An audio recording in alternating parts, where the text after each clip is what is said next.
nakarating ako dun sa kabilang isla. Yung maliit. Doon po? Pag-isa lang po kayo? Hindi po ba delikado doon, Chang? Hi, Alana. Tagasan ka? Nakita ka kasi namin na wala kang malay. Tsaka wala ka rin damit. Ibibigay ko ang sayo. Pagkain namin yan. Pinaghirapan namin papuntahin rito. Hindi ka dapat nangingialam.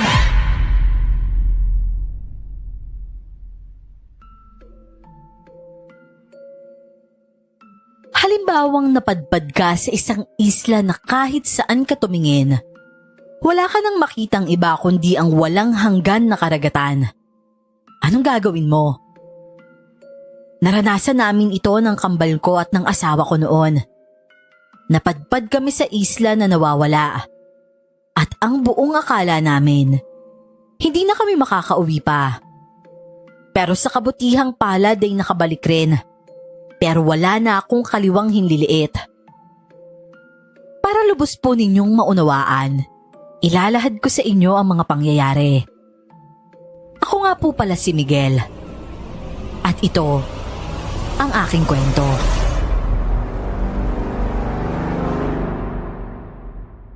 Bago ko po simula ng istorya, huwag kalimutang mag-subscribe bilang suporta sa ating channel. Lola, nandito na po kami. Ay nako, grabe, sobrang pagod tapos kaunti lang yung kinita. Tamang-tama, luto na ang tanghalian. Halina kayo't ihahanda ko na. Lo, sobrang tumal talaga ng dagat. Kaunti lang yung nakuha namin. Nagbabad na nga kami na ilang oras dun eh. Ayos lang yan, Miguel. Ang importante ay may kita. Hayaan ninyo at bukas ay sasama ako. Wag na po Lola. Masyado mainit yung panahon dun oh. Baka hindi mo kayanin. Oo nga pala. Nakalimutan ko yung lato na nakuha ko kanina. Sandali lang Mateo ah. O sige, nawala din sa isip ko yun eh. May lato pala kayo eh. Tamang-tama na yung pang-ulam. Kukunin ko lang ho Lola. Naku, saan ko nga ba ulit nilagay yun? Ay, baka dito. Nasaan na? Bakit wala? Nasaan yung lato ko? Anak na, sino kumuha nun? Talaga naman oh.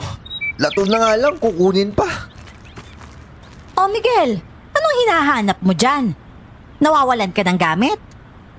Tiyangkora, nawawala po kasi yung lato ko eh. Yung lato! Ay nako, ewan ko. Pero ayon kay Sophia lato yung dala niya. Anak nang... Hoy! Hoy Sofia! Ibalik mo yung lato ko! Anong lato mo? Hindi mo ba nakikita? Naka-plastic ko. Malamang nilagay mo sa plastic. Ako pa lolokohin mo ha? Binili ko to kay Antoy kaya naka-plastic no? Anong binili ka dyan? Akin na yan. Kinuha mo yan sa bangka namin eh. Anong pinagsasasabi mo dyan? Binili ko nga to. Baka si Antoy kinuha sa bangka mo. Pero hindi ibig sabihin nun, ibabalik ko na. Paano naman yung pera ko? Ha? Ang bilis naman ng pagbenta niyo sa'yo. Kalawak-lawak ng tabing dagat, wala naman ako Antoy na nakita. Ikaw tsaka si Tiangkoran lang yung nakita ko. Sinungaling ka talaga, Sofia.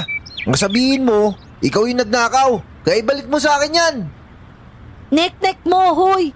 Pag sinabi kong binili ko to, tapos... Umalis siya sa harap ko na may kasamang pag-irap at paghahawi pa ng buhok. Naakala mo naman imported ang shampoo niya. Pero si Sofia, hindi lang basta kakilala ko. Ex-girlfriend ko siya sa loob ng 1 taon. Kauna-unahang naging nobya ko at naging huli rin. Dahil pagkatapos niya, hindi na ako umulit pa. Graduate na po kami ng high school noon. At dapat kolehiyo na kami ng kakambal kong si Mateo sa pagkakataong yon. Pero dahil kapos ay huminto na muna. Hindi rin kasi madali sa amin ang maghanap ng trabaho, lalo na sa probinsya. At plano namin noon ni Mateo, isa sa amin ang pupunta sa Maynila at ang isa sa amin ay maiiwan kay Lola. Siya na lang kasing magulang ang natira sa amin. Oh, kuya, patapos na kami kumain dito. Ang tagal mo eh. Nasaan na yung lato? Ewan ko. Nawawala, may kubuha yata. Aba, loko yun ah. Sino naman? Basta. Nakita ko si Sofia may dalang nakasupot na lato eh. Binili niya raw kay Antoy. Gusto kong tignan pero hindi ko naman nagawa. Hindi mo nagawa kasi naduwag ka doon. Ano naduwag ka dyan? Hindi no. Wala lang talaga ang pruweba na siya yung kumuha. Sus, makikilala mo naman yung lato kung yun yung nakita mo o hindi eh. Ay nako, ang sabihin mo naduwag ka. Mahal mo pa kasi yun eh. Hayaan nyo na nga yung lato na yan. Huwag yun ang pag-usapan yung mga bagay na may kinalaman sa nakaraan. At masasaktan lang kayo. Ang mabuti pa, Miguel, kumain ka na. Pero Kuya Miguel, balita ko hiwalay na sila ni Makoy eh. Ano naman kung hiwalay? Di hiwalay. Karma. Buti nga sa kanila. Pwede mo na siya mabawi. Anong mabawi ka dyan? Wala akong babawiin no. Babawiin ko para saan? Hayaan na maabandon na ako ulit. Mangingisda lang ako para sa kanya. Wala siya makukuha sa akin. Anong wala ka dyan? May nakuha na nga eh. Yung lato mo. Buisit ka talaga, Mateo. Tapos ngayon, kuya, matatawa ka. Kumain ka na dyan, kesa naman mapikon ka dyan.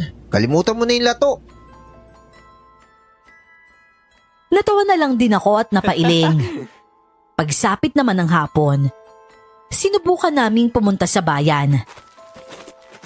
Kinonsulta namin ang mga establishment na na-applyan namin. Kung may pag-asa ba kaming makapasok. Alam naman namin na kung pasado kami ay tatawagan kami.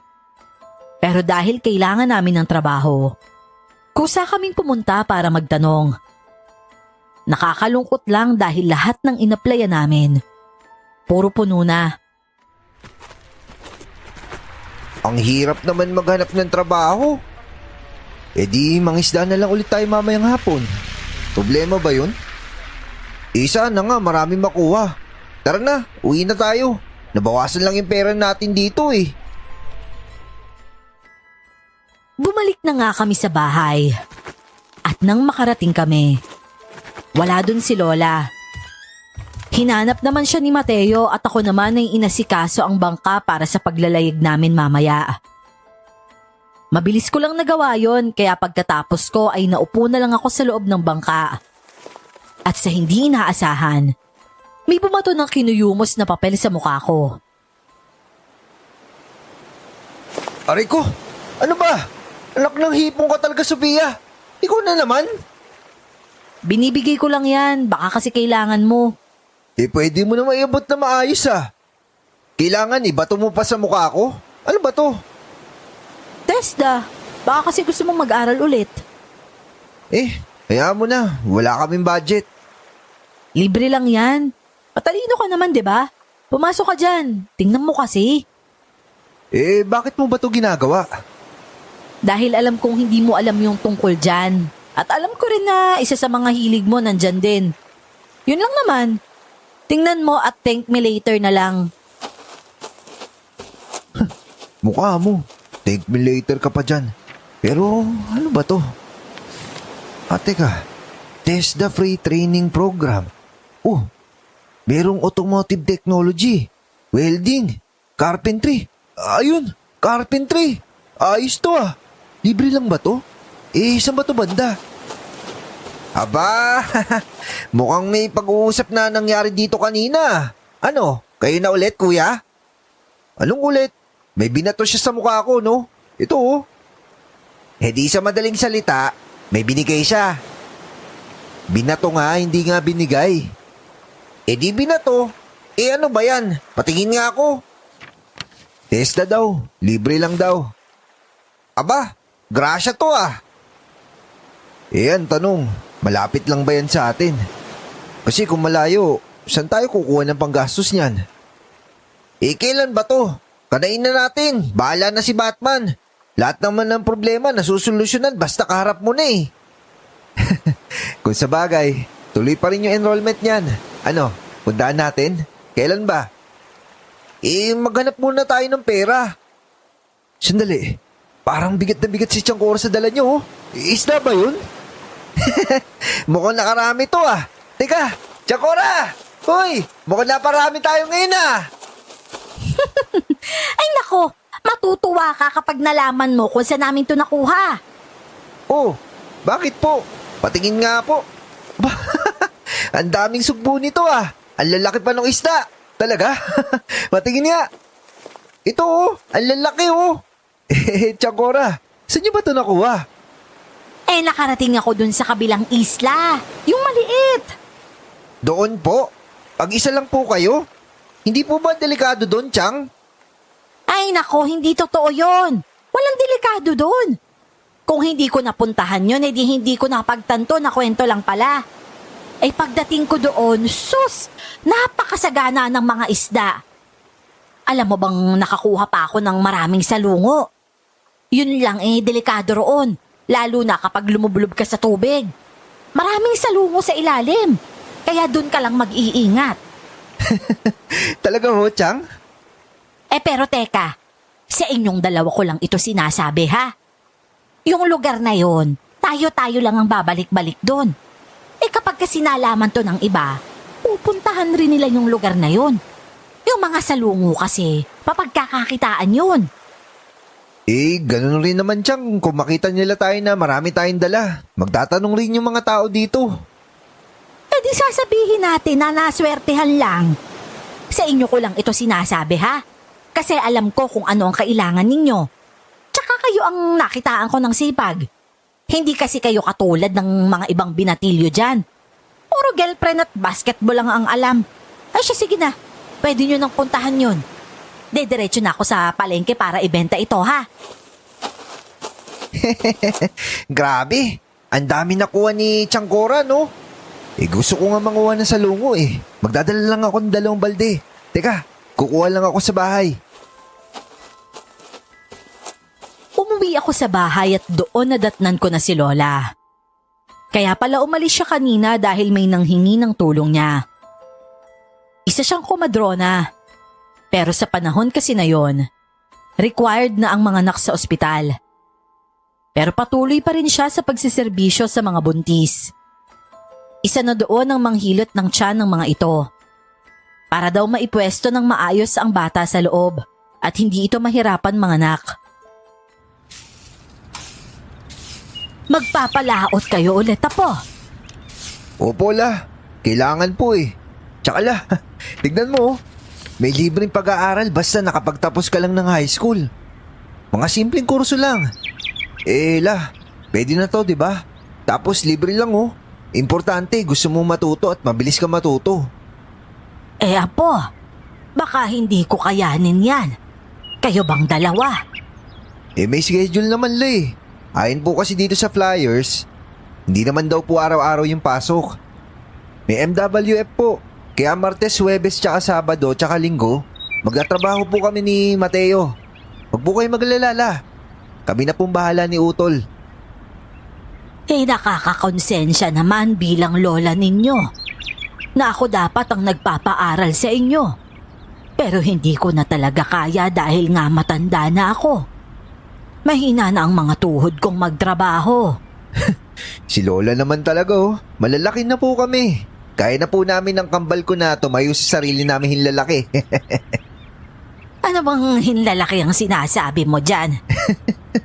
Para maiba naman, Lola. Di ba, puro naman pa, ah. Siya, alis na po kami, La, ah. Babalik na lang po kami mamaya bago magdilim. Agad kong kinuha ang 2 balde saka umalis. Dumaan muna ako sa tindahan para bumili ng makakain namin sa laot. Nilagay ko ang 2 balde muna sa buhangin, saka lumapit sa tindahan. Pero pagkatapos kong bumili, pagharap ko ay wala na ang 1 balde. Napakamot na lang ako sa ulo at nagpalinga-linga ng tingin. Napansin ko ang mga tao sa paligid, lalo na ang mga nag-uusap na ginang na nagtatawanan. Sino naman kumuha ng balde ko? Ay nako, ayun o, yung nagnakaw ng lato mo. Si Sofia na naman? Ano ba problema ng babaeng to? Nakakairita na ah. Hoy Sofia! Aba, takbo ba? Ibalik mo yung balde ko dito! Ay nako, sigurado talaga ako may gustong ibalik yung babaeng yan. Ibalik? Ibalik niya yung mukha niya. Pero nang makarating siya sa tabing dagat, hinagis niya roon ang balde ko. Nakita ito ni Mateo kaya napaturo sa dagat ang kakambal ko. At napakamot ng ulo nang makitang si Sofia ang salarin. Napatingin siya sa akin na tumatakbo. Palapit kay Sofia. Pero si Sofia, tumakbo ulit nang makitang papalapit ako. Buisit, ano bang problema mong babae ka?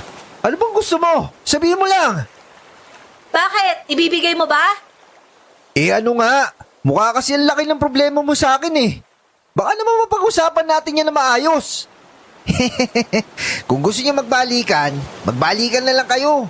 Huwag niyo na idama yung balti na walang kasalanan. Eh, Kuya Miguel, ang layo na ni Sofia oh. Ano Sofia? Gusto mo ba bumalik sa utol ko? Sabihin mo lang para magbago yung isip niya. Huy, baka mamaya umasa yan Mateo. Eh bakit? Wala na ba? Eh wala na. Bakit ba? Sinungaling. Hoy, Balde! Halika dito! Lumapit ka! Woo! Basa na yung short ko! Hayaan mo na yan, Mateo. Huwag na natin kunin. Daanan na lang natin yan. Eh, baka kasi malagyan ng tubig tapos lumubog. Ano? Papalaot ba kayo? Sama ako. Ang kapal na mukha. Sasama pa talaga? Matapos ng ginawa mo? Oh, bakit? Hindi naman ako sasama dahil sa'yo ah. Kaibigan ko pa rin naman si Mateo, di ba? Di ba, Matt? Eh, malayo yung pupuntahan namin, ha? O ano naman ngayon? Boring kasi wala akong makausap.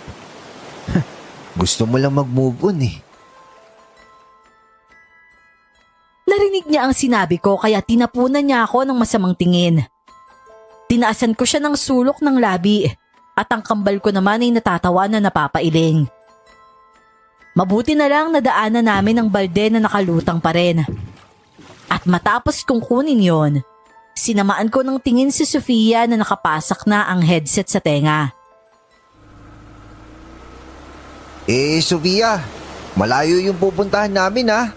Baka mamaya gabihin rin kami. Ayos lang yun kahit saan. Eh, kung sa bagay, halata naman na gusto mong magliwaliw, eh. Eh, ano ba nangyari sa inyo ni Makoy? Bakit hindi na kayo magkasama? Hiyaan mo na yun. May kasama na siyang iba. Alangan naman na makipagsiksikan pa ako. Oh, may iba na siya? Habang kami, oo, meron ding sila. Ay, nako. Ang sakit naman yan. Hindi rin. Di naman ako seryoso kay Makoy eh. Eh, kanino ka seryoso? Kay Kuya Miguel ba? Hindi na siya sumagot. Makahulugang pangiti-ngiti namang napatingin sa akin ng kapatid ko. Ako naman, sinamaan siya ng tingin at nagkunwaring baliwala sa akin ang usapan. Pero sa totoo lang, sa sama ng loob ko kay Sofia, naisip ko talaga ang salitang karma para sa kanya. Ganyan din kasi ang ginawa niya sa akin noon. Habang kami may sila din. Pero sa totoo lang, kumpara kay Makoy ay mas matagal ang naging relasyon namin ni Sofia. Buwan lang yata sila samantalang kami. Parang lagpas din ng 1 taon. Sobrang naapektuhan talaga ako noon. Nung nalaman na hindi lang pala ako. Alam ni Mateo ang pinagdaanan kong sakit noon. Kaya alam niya sa tanang buhay ko na isang babae pa lang talaga ang minahal ko. Yung isla, di ba, delikado daw puntahan yun? Haka-haka lang daw yun, sabi ni Changkora. Pero ang totoo, wala naman daw talaga eh. Hindi naman raw totoo na may sirena dito. Talaga namang hindi totoo yung sirena. Kung totoo man yun, hindi sa mga paang buntot. Saan? Sa harap. Oo, at nasa harapan ko lang siya. Aray, bakla ka raw tol oh. Payag ka nun? Ikaw, payag ka ba? Kambal kita.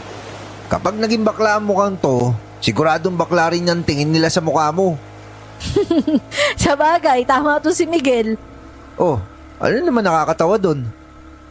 Siguro, ang cute niyong dalawa, no, kapag pareho kayong bakla. Ganon? Paano kung biglang naging bakla tong utol ko? Ayos lang sa'yo. Naku, wala nang balikan mangyayari kapag ganon. Sino bang may sabi sa'yong makikipagbalikan ako dyan? Ah, hindi ba? Wala nang balikan sa ex, ano ka ba? Talagang walang balikan sa ex. Taga ako pa to sa bato. Di itaga mo sa bato. Ang tanong, ano pang gamit mong pantaga? Hoy, magsitigil na kayo. Malapit na tayo. Dun muna tayo. Unahin natin yung mga salungo. Alam nyo, curious talaga ako sa lugar na to. Masyadong mahiwaga yung kwento eh. Sandali nga. Ito ba talaga yung isla? Parang iba naman to tignan sa malayo eh. Di ba?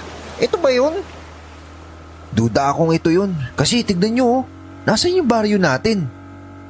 Ha? Hala, bakit nga wala akong makita kahit isang bundok? Patay tayo dyan.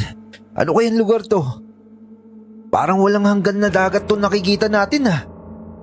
Walang bundok kahit isa maliban sa isla. Nako, lagot na tayo. Baka naman ganito yun kapag sa likod.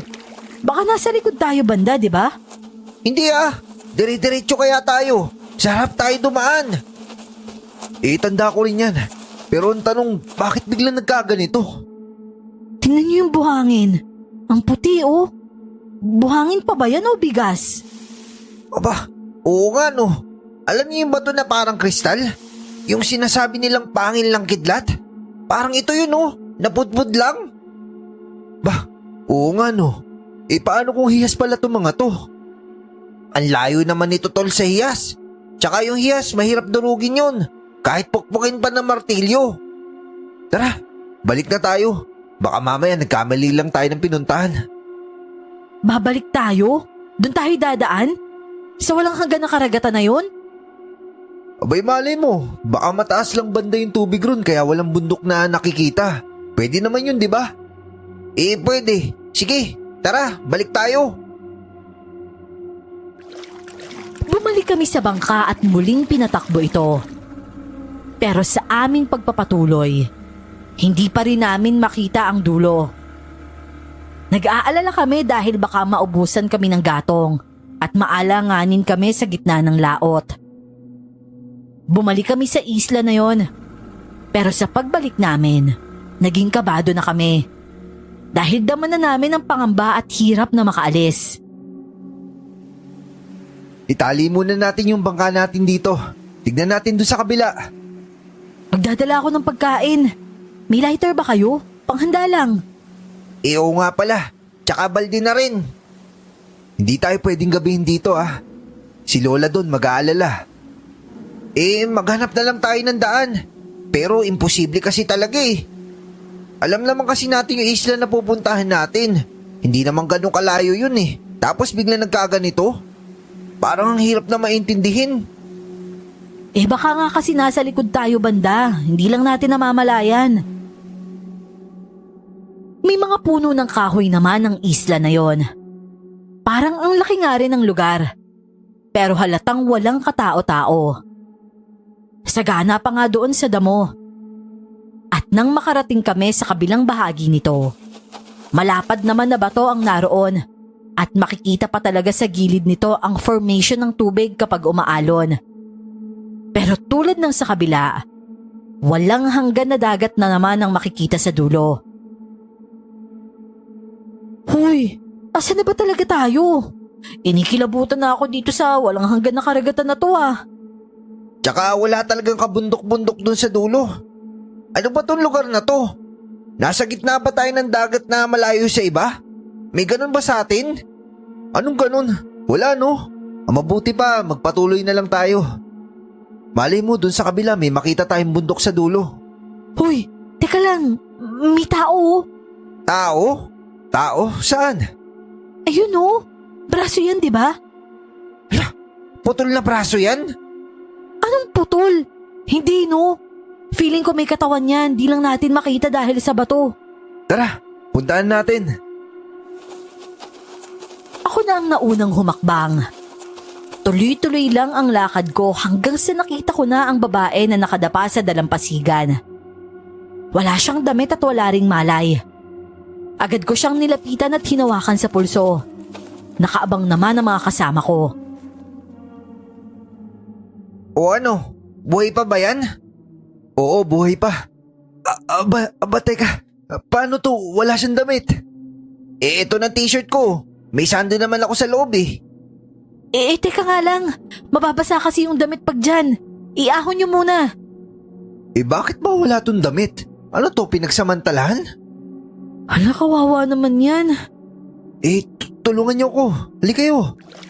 O sige. Grabe, ang bigat nitong babaeng to. Teka nga lang, tulungan ko na kayo. Bubuhatin ko na para hindi siya mapuno ng buhangin. Tol, ang lansa niya. Oo nga eh. Siyempre, nasa dagat. Doon na lang, dalhin niyo sa may bato. Grabe ang bigat niya. Parang hindi normal yung bigat niya. Paalalay nga, ang bigat talaga. Dito niyo dalhin. Dahan-dahan lang kasi. Ay, grabe. Naubos yung lakas ko dito. Sobrang bigat niya. Tol, sino kaya yan?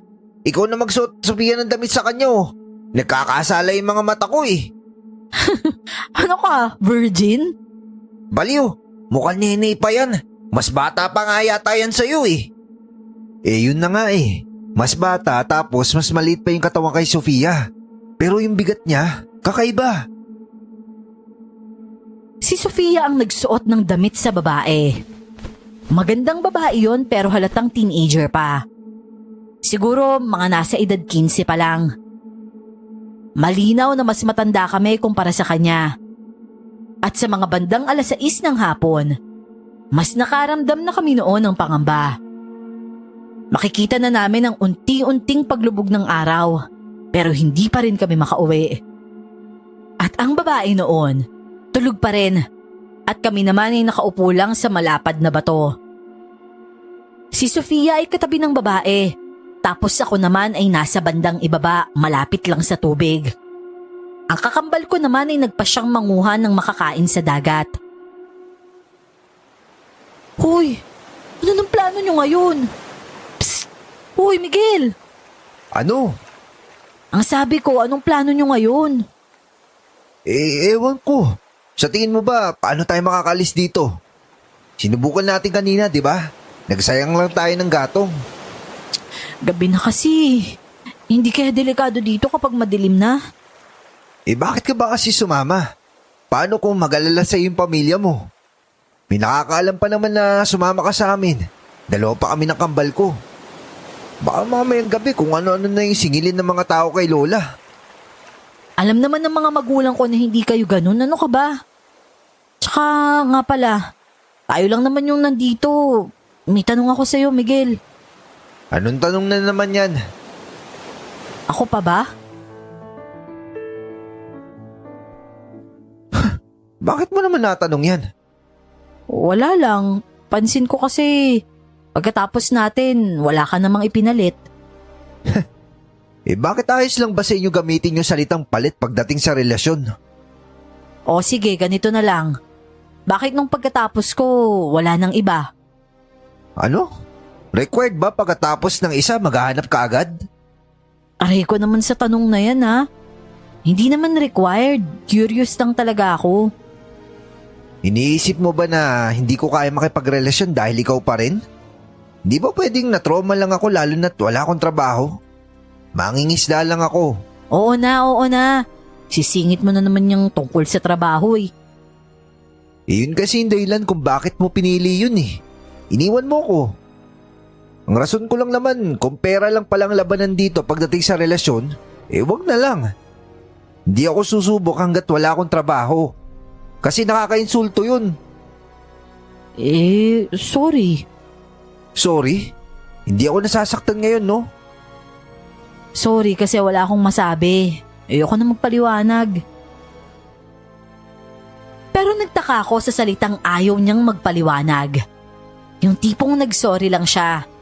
Na parang inaamin na lang na kasalanan niya nga talaga at wala akong pagkakamali. Ang totoo, hindi ko naman alam kung may kasalanan ba talaga ako noon. Baka kasi nagkulang din ako kaya nga inaabangan ko rin noon ang depensa niya tungkol sa sinabi ko pero hindi niya naman nagawa.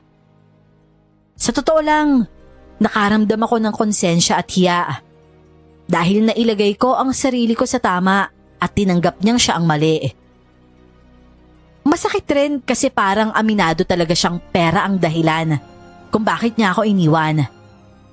Siyempre ang lalaki niya noon talagang may pera. Pero ako, hindi ako makatiis kaya nagtanong ako. Sabihin mo nga sa akin, bakit mo ko tinanggap noon? Dahil minahal kita. Totoo ba yung nararamdaman mo noon? Oo naman. Tatagal ba ako sa'yo ng higit 1 taon kung hindi?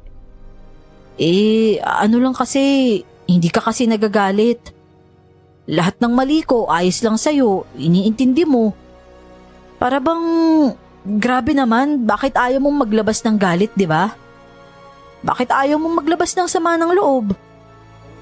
Dahil ganun talaga ako. Imbis na magalit, iintindihin na lang kita. Kapag ganun kasi, hindi ako natututo. Kapag lahat ng mali ko, okay lang sa'yo, laging magiging mali ko yun. Kung alam mo naman mali, Sofia, wag mo nang gawin, di ba? Hindi naman ako nagkulang siguro sa paalala sa'yo. Galit lang yung hindi ko binigay. Mabuti pa kung ano man meron sa nakaraan natin. Kalimutan mo na yun. Tapos na tayo, di ba? Malaya ka na. Tsaka malaya na rin ako. Pero Miguel, gusto kong bumalik eh. Saan ka naman babalik? May naghihintay pa ba? Wala na ba talaga? May nakita ka bang meron pa? Tama na 1 beses na nagkamali ako sa'yo. Wala na talagang chance? Ganon? Kakaiwalay mo lang doon sa isa, di ba? Magpahinga ka muna. Tsaka hindi sa lahat ng pagkakataon sa relasyon umiikot yung buhay natin. At ulitin ko, Sofia, walang laman yung bulsa ko. Hindi na siya umimik pa hanggang sa nakabalik na ang kakambal ko at may dala siyang salungo. Dahil yon ang dala niya, tumayo ako at bumalik sa bangka. Para din yun sa amin ni Sofia na makahinga pa ng dalian.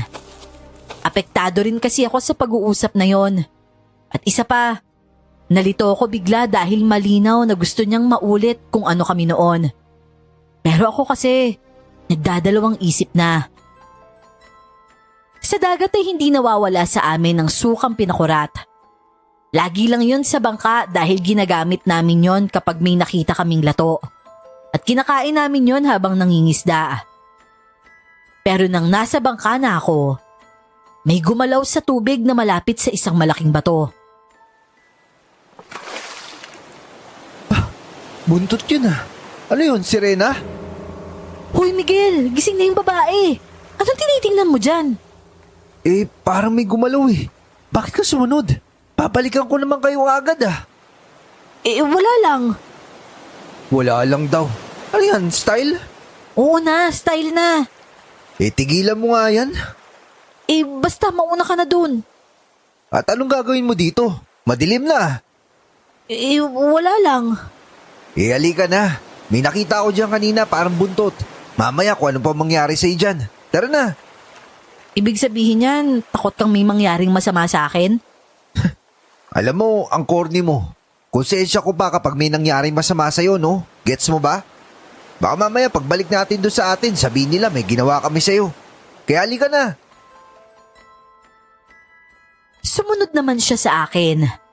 Madilim na talaga nun at malamig na malagkit na sa pakiramdam ang simoy ng hangin. Para masiguradong kasama ko pa siya, pinauna ko siya. Panay ang buntong hininga ko noon dahil may nararamdaman pa rin naman ako. Sinasabi ko lang naman na wala na. Pagdating namin kila Mateo, nakaupo na ang babae at kausap ito ng kakambal ko. Aba, gising na pala siya. Ala na raw yung pangalan niya, kuya. Pero hindi niya raw maalala kung anong nangyari sa kanya. Ala na. Ito pala yung kuya ko na kambal ko, si Miguel, kaya magkamukha kami. Tapos si Sofia, kaibigan namin. Hi Alana, tagasan ka? Malayo rito. Ayos ka lang ba?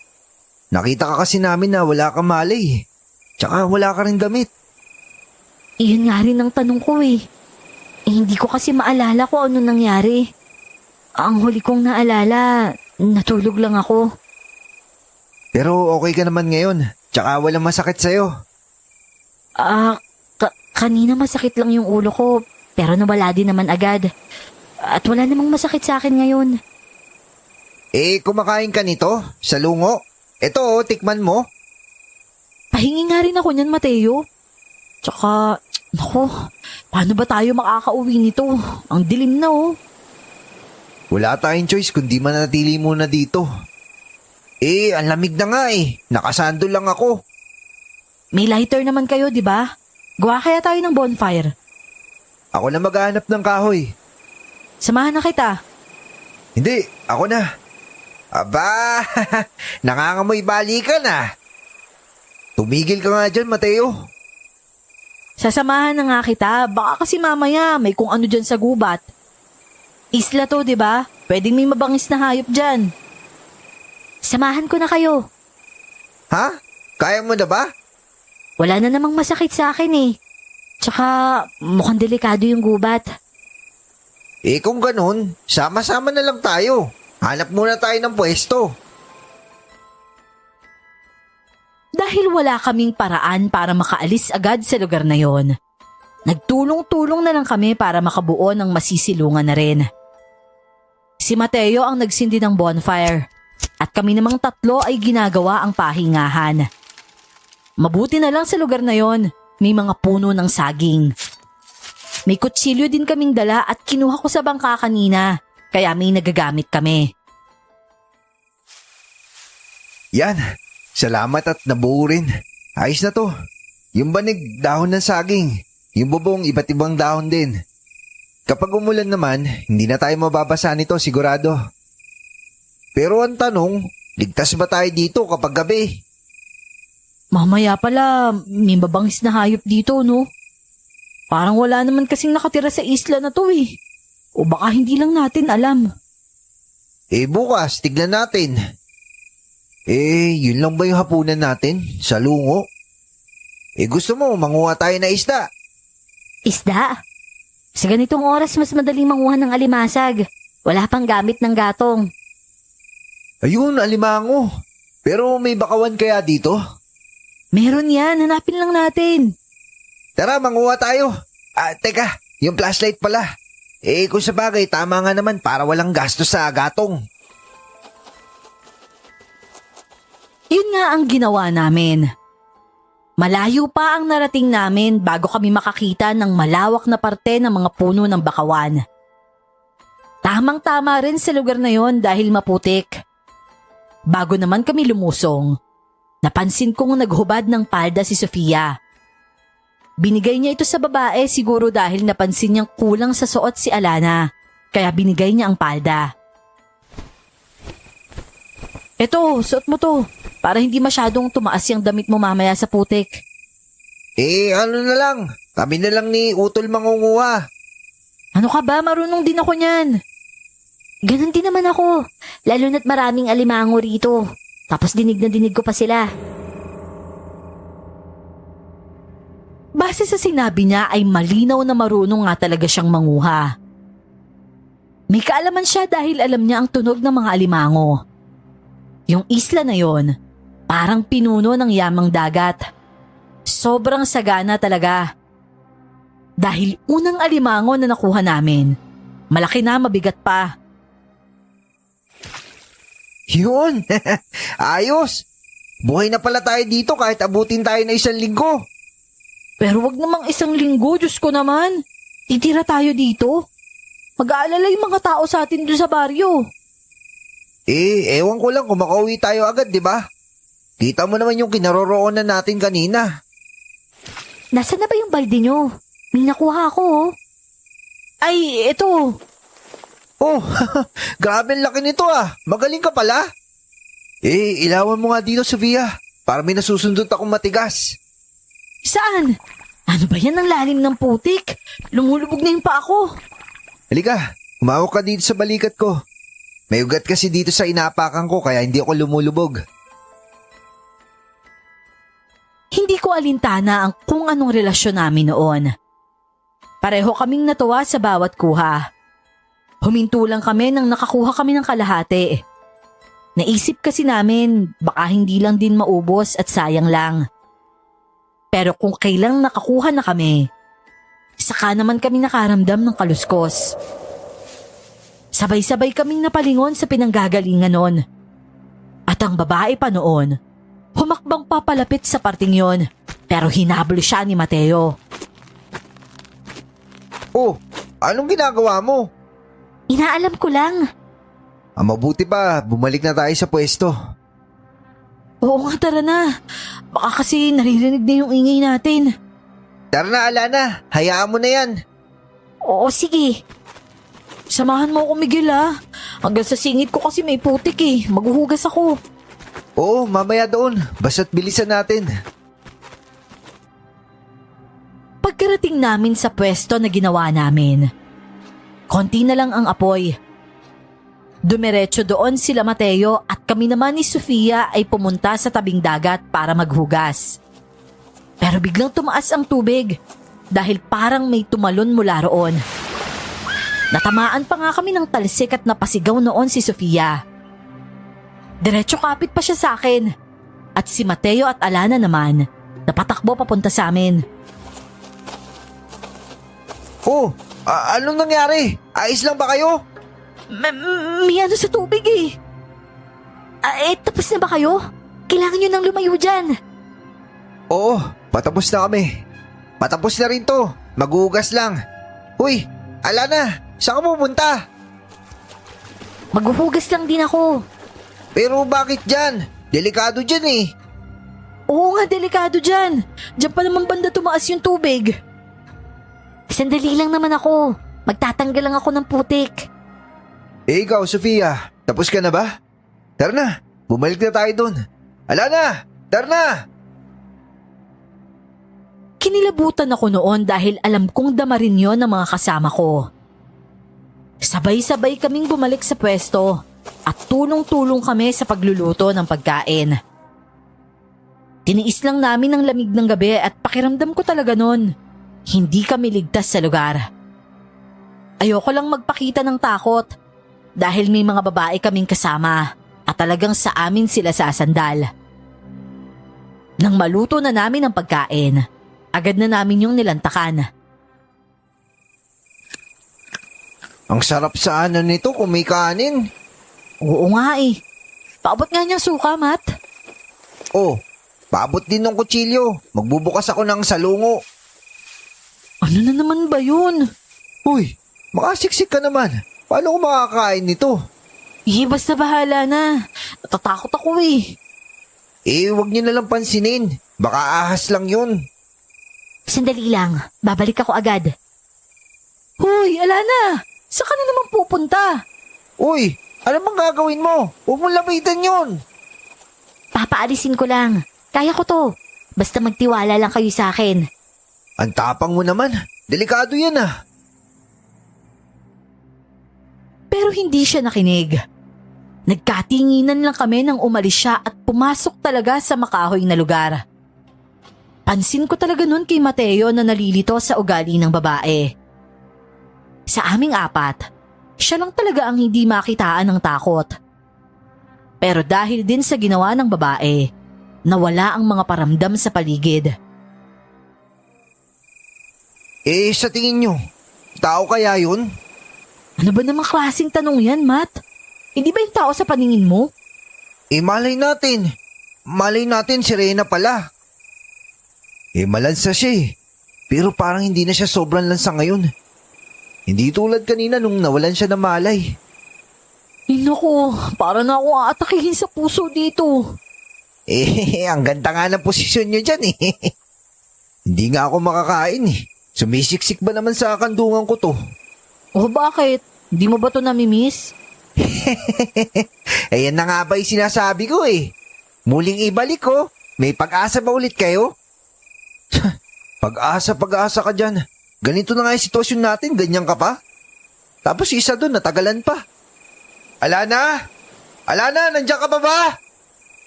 Teka nga, masundan ko nga yun si Alana. Huy, teka, ano susundan mo? Sundan natin. Sophia, tumayo ka na dyan. Wag na, nandito na ako. Ano ba nakita mo? May nakita ka ba?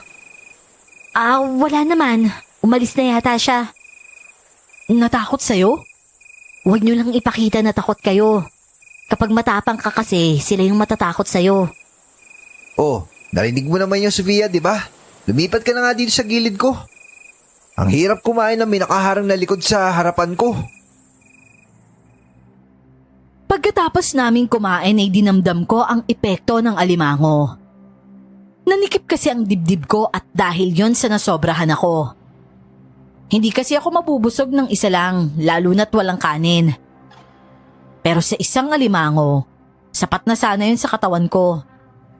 Ang problema ay naging dalawa kaya hirap akong huminga. Ano tol? Ayos ka lang ba? Hala patay, Matt. Hinihingal siya oh. Hindi, ayos lang ako. Mawawala din to mamaya. Napasobra lang. Teka, etong tubig oh. Dapat pala isa lang ang kinain mo eh. Salamat pa tayo. Bakit naging ganyan siya sa alimango? Ganyan talaga yan kapag nasusobrahan. Wala kasing kanin kaya nakadalawa eh. Kung ganun, kailangan niya palang mahiga. Pahigay niya siya doon kasi hindi maganda yung paghinga niya. Parang wala nang hangin eh. Tara na Miguel, halika na, doon ka na. Dapat pala isa lang kinain mo muna eh. Tapos pagka mamaya, tsaka ka kumain ng isa pa. Para kahit paano naman may pahinga. Halos gumapang na lang ako papunta sa pahingahan na ginawa namin. Humiga ako roon habang hawak-hawak ko ang dibdib ko. At si Alana naman noon, lumapit at nilapat ang dalawang kamay sa dibdib ko. Diniinan niya ito ng ilang beses at pagkatapos noon ay lumuwag ang paghinga ko. Ano tol? Nakahinga ka na? Okay na. Hindi na masikip yung dibdib ko. Pero mainit yung mukha ko. Grabe, ang sakit ng batok ko. O sige, bumangon ka dyan. Hilutin ko yan. Sandali, pahawak nga tol. O sige, ito. Di ba wala ka naman allergy sa alimango? Dati na ako kumakain nito. Kahit anong seafoods. Basta kapag nasobrahan ako, ganito yung nangyayari sa akin. Oo, alam ko naman yun. Nabigla lang ako ngayon kasi parang allergic reaction yan eh. Hindi naman ako namamantal eh. Malay natin may ganun din.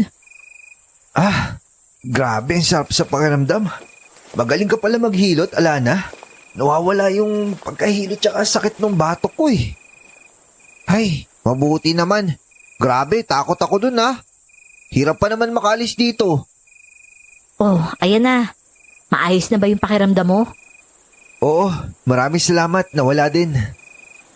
Ako nga din natakot rin ako eh. Parang pati ako hiningal. Huwag ka na ulit kumain ha. Kung kakain ka, isa na lang. Huwag dalawa kasi nagkakaganyan ka na pala. Bukas, kung hindi pa rin tayo makakaalis, mag-isda na tayo. Mag-ingat na lang tayo.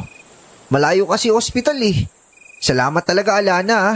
Ang tagal pa naman matapos nung paninikip ng dibdib niya. Walang anuman yun. Ang mabuti pa, magpahinga na kayo. Anong oras na ba? Teka lang, tingnan ko sa cellphone ko. Oh, may cellphone ka palang dala eh. Ba't hindi mo sinabi? Wala rin namang signal oh. Tingnan mo. Oh, ayan, mag-aalas 8 na. Bakit kaya walang signal no? Ay nako, parang inaantok na rin ako. Tara, matulog na tayo. Alana, dito ka na sa tabi ni Sophia. Oo, sige. Susunod na lang ako mamaya. Yung lamig nung gabing yon, talagang mahirap indahin. Pakiramdam ko naninigas ang talampakan ko. Tapos yung talampakan ni Sofia nasa binti ko pa. Kaya naman lalong nadagdagan ng lamig. Inintindi ko lang siya dahil nakashort siya ng maiksi at mas malamig yon para sa kanya. Kuya Miguel, ano kayang iniisip ni Lola ngayon? Naku, baka nag-report na yun. Kawawa naman. May mas malaking problema pa dun. Paano kapag inatake yun sa puso? Naku, paano ba tayo makakauwi nito? Hayaan nyo, maghahanap rin naman yung si Papa. Hindi ba tayo pwedeng umuwi ngayon? Subukan kaya natin. Ano, tara? Delikado na sa dagat kapag ganitong oras. Bukas na lang ng umaga, gagawa tayo ng paraan. Bakit parang alam mo? Naniniwala ba kayo sa mga aswang sa dagat? Aswang sa dagat? Mga sirena, ganun? Magindara, Shokoy, Bakunawa. Naniniwala ba kayo sa mga yon? May ganun dito? Malay natin. Pero napaisip ako noon. Simula nang makita ko kasi siya. Wala siyang damit. Amoy malansa siya at bigla kong naging konklusyon ang napaka-imposibleng bagay. Naisip ko kung paano kung isa siya sa mga yon. Kinilabutan ako bigla. Pero ang iniisip ko na lang, kasama naman namin siya kanina pa at wala naman siyang ginagawang masama. Yun nga lang, dahil sa isiping yun ay nawala ang antok ko at hindi na ako makatulog. Parang ganun din ang nangyari sa mga kasama ko. Ang tagal namang matapos ng gabi. Habang madilim kasi hindi ako mapakali. May paraan pa naman para mapabilis yung gabi. Ano naman? Di matulog ka. Hala, ano yun? Pare-pareho kaming nataranta. Napabangon si Mateo noon maging ako rin. Pero si Alana, nasa labas lang siya at nakatayo. Si Sofia ay bumangon rin noon at napahawak naman ng mahigpit sa braso ko. Nanahimik kami noon para hindi kami maririnig ng nilalang na naririnig namin. Maya-maya naman, nakarinig kami ng malalaking yabag at angin na papalapit na rin. Hoy, Alana, pumasok ka dito. Masyado ka matapang dyan, uy. Pasok dito. Hindi ka mapoprotektahan ng bahay-bahayan na yan, Mateo. Ganun pa rin ang mangyayari kapag pumasok ako. Malay mo makatulong para hindi tayo makita. Bakit ka nandito? Hindi ka dapat nandito! Wala kang sasaktan kahit sino sa mga to! Nako, lagot na yata tayo nito. Nagsimulang umiyak si Sofia pero tahimik na pag-iyak lang. Nagsiksikan kaming tatlo sa loob ng bahay-bahayan na yon. Pinagitnaan na namin si Sofia noon. Pero si Alana, wala talagang takot na hinarap ang nilalang na nagsasalita. At ako naman, sinikap na masilip ang nilalang na yon. Dahil maliwanag ang buwan, nakita ko ang malaking halimaw na may sungay pa sa ulo. At si Alana noon, parang may kung anong matutulis sa likod niya. At nang titigan ko ng maigi, parang malalaking galamay ng pugita. Napalunok ako sa nakita, pero pansin ko sa aswang nakaharap niya na natakot siya. Ibibigay ko ang sayo. Pagkain namin yan. Pinaghirapan namin papuntahin rito. Hindi ka dapat nangingialam. Nakalimutan mo na ba? Kapag may tao kang sinaktan, kikilos kami. Yung mga taong nagkakalat ng basura sa karagatan, yun ba ang gusto nyo? Pinoprotektahan namin sila hindi dahil tao sila. Magdadala ng kamalasan sa lugar na to ang pagpatay sa kanila. Ang isla na to ay mapaparusahan. Alam mo naman yan. Wala kaming pakialam. Masarap na pagkain ng tao para sa amin. Hindi kami dapat sa hayop lang. Pareho lang tayo ng kailangan, alam mo yan. Pero bakit ganyan kayo mga taga-dagat? Pagkain na nga lang inaayawan nyo pa. Paalala ko lang sa'yo, aswang. Sa kinaroroonan natin ngayon, malapit ang dagat. Gusto mo bang itapon kita doon? Ipagpipilitan mo pa rin ba yung gusto nyo? Napasigaw ng malakas ang aswang dahil sa galit. Pero mukhang wala itong magawa. Umalis ito at si Alana ay kampante pa rin nakatayo roon. Kasunod nun ay katahimikan at kami naman ay sabay-sabay na lumabas sa aming bahay-bahayan. At nasaan yung tao na si Alana?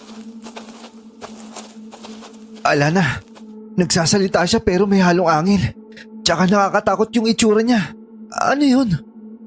Oo nga. At bakit siya takot sa'yo? Tulad nga ng sabi ko, mas takot sila kapag matapang ka. At kailangan naming gawin yon? Ang tanong ay kaya nyo ba? Naku, ang hirap naman yan. Basta mainis na kayo sa akin. Pero kapag ganito talaga, natatakot na ako. Hindi naman ako pinanganak na matapang, no? Alana, ano ka ba? Narinig kasi namin lahat eh. Hindi ka tao, di ba? At ano, nakita din kita. Ay, oo na. Yung nangyari kaninang hapon, sadya yun.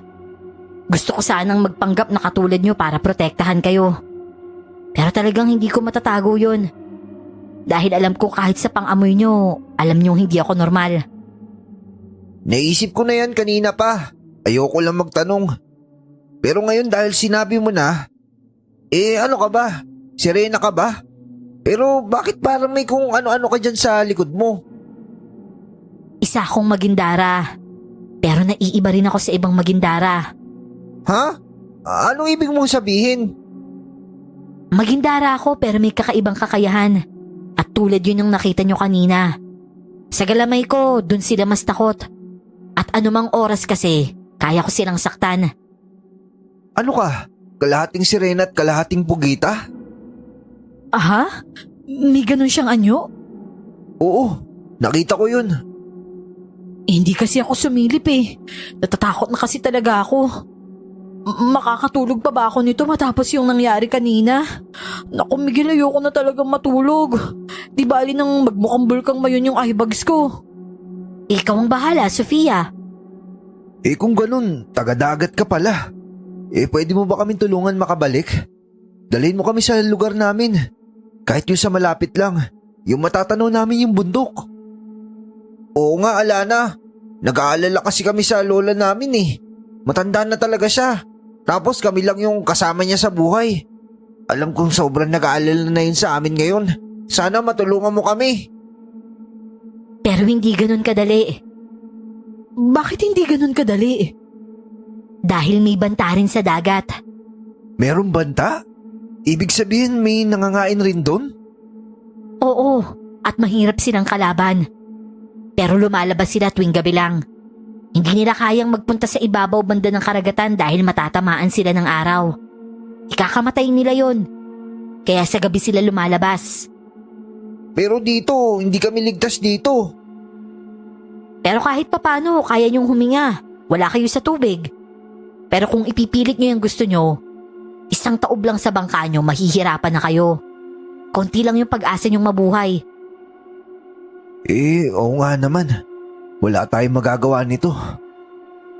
Sa ngayon, walang matutulog. Magmatsyag tayo.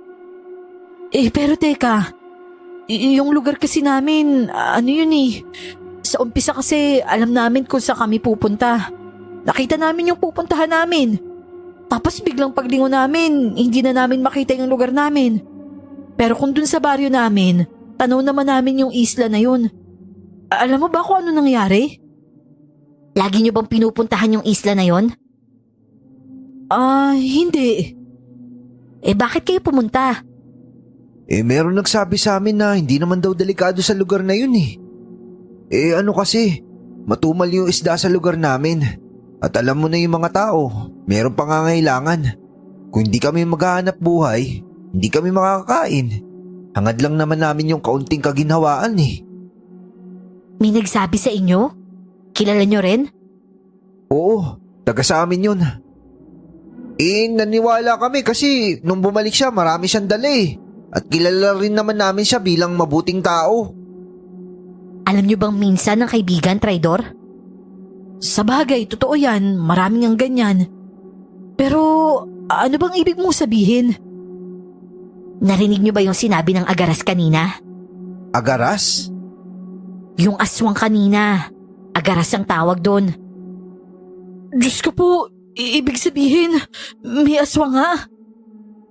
May sinabi siya kanina na pinaghirapan nila kami papuntahin dito.